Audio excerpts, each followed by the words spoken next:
In this video, I will show you how to change your address on Crypto.com. To do this, first gonna open up the Crypto.com app and click on the three lines in the top left. Now here, click on your name at the top.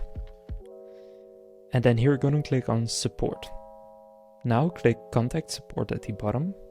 And then here, click on send us a message.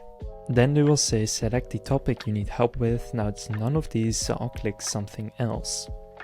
Now, by the way, to verify your new address, you will need to have some kind of a utility bill, a bank or credit card statement, an official letter from a government entity or a recent tax assessment, anything official showing your new address. So here I'm gonna say I want to change my Crypto.com account address and hit send.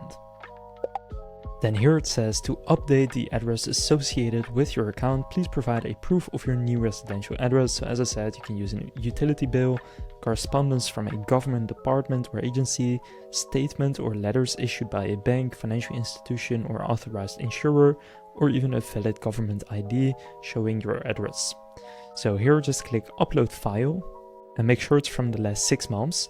Once you've submitted the required document, your address update can be processed accordingly. So from there, just upload the file and then they will review it, and if it checks out, they will change your address to that new one. So now you know how to change your address on Crypto.com. If this video was helpful, please consider leaving a like and subscribing to my channel. With that being said, I will see you in the next video.